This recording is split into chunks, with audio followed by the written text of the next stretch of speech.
Hi guys, കഴിഞ്ഞ ദിവസം എടുത്തിട്ടുള്ള സാരിയും ബ്ലൗസൊക്കെ ഒന്ന് അടിക്കാൻ കൊടുക്കാൻ വേണ്ടി പോവാണ് കേട്ടോ. ഡ്യൂട്ടി കഴിഞ്ഞ് ഞാൻ നേരെ എൻ്റെ വീടിൻ്റെ അടുത്തുള്ളൊരു വീട്ടിൽ അടിക്കാൻ കൊടുക്കാമെന്ന് കരുതിയിട്ടാണ്. അപ്പോൾ ഈ വഴിക്കൊക്കെ ഞാനൊരു 2 വർഷം മുന്നേക്ക് വന്നതാണ്. ചെറിയ ചെറിയ മാറ്റങ്ങളൊക്കെ വന്നിട്ടുണ്ട്. ഈ കാണുന്ന റോഡ് നേരെ പോകുന്ന എൻ്റെ വീട്ടിലേക്കാണ് കേട്ടോ. അപ്പോൾ എൻ്റെ ഉമ്മ എന്നെ വെയിറ്റ് ചെയ്ത് നിൽക്കുകയാണ്. അങ്ങനെ പിന്നെ ഞങ്ങളിത് ഈ വീട്ടിലാണ് അടിക്കാൻ കൊടുക്കുന്നത്. കവലത്തെന്നാണ് പേര്.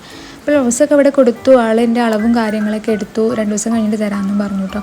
പോകുന്ന വഴിക്ക് ഉമ്മക്ക് എന്താ സാധനം വാങ്ങാനുള്ളതുകൊണ്ട് ഞങ്ങൾ വീടിൻ്റെ അടുത്തുള്ള ഒരു കടയിൽ കയറിയിട്ട് അതൊക്കെ വാങ്ങിയിട്ട് നേരെ ഉമ്മ പിന്നെ കോഴിക്കളെ പോയി കൂട്ടിലാക്കിയിട്ട് ഉമ്മക്ക് കുറച്ച് കോഴിക്കളൊക്കെ ഉണ്ട്. പിന്നെ എൻ്റെ താത്തയും മക്കളൊക്കെ എറണാകുളത്ത് നിന്ന് വന്നിട്ടുണ്ട്. ആൾ ഓണത്തിൻ്റെ വെക്കേഷൻ ആയപ്പോൾ വന്നതാണ് കേട്ടോ. ഇതാ താത്താൻ്റെ ചെറിയ മോനാണ്. ആളുടെ ബർത്ത്ഡേ ആണ് നാളെ. അപ്പോൾ പിന്നെ ബർത്ത്ഡേക്ക് ഇവിടുന്ന് ആഘോഷിക്കാമെന്നൊക്കെ കരുതി. പിന്നെ രാത്രി ആയപ്പം എളാപ്പയും മക്കളും പിന്നെ അമ്മായിയും എല്ലാവരും വന്നു കേട്ടോ. ഞങ്ങളൊക്കെ നിൽക്കാൻ വന്ന് അവരെല്ലാവരും വരാറുണ്ട്. പിന്നെ എല്ലാവരും കൂടി മോനെയൊക്കെ കളിപ്പിച്ചിരുന്നു കേട്ടോ. മോനക്കാണെങ്കിൽ താത്തനെ തന്നെ കിട്ടണം. ആൾ ഞങ്ങളോടൊക്കെ ഇണങ്ങി വരുന്നുള്ളൂ. എറണാകുളത്ത് ആയതുകൊണ്ട് തന്നെ എപ്പോഴും അങ്ങനെ കാണാനൊന്നും പറ്റില്ലല്ലോ. പിന്നെ ഇതാ ഷാനു വരുമ്പോൾ മിൽക്കി ബാർ കൊണ്ടിരുന്നു. ഷാനു പറഞ്ഞത് എൻ്റെ എളാപ്പൻ്റെ മോനാണ്.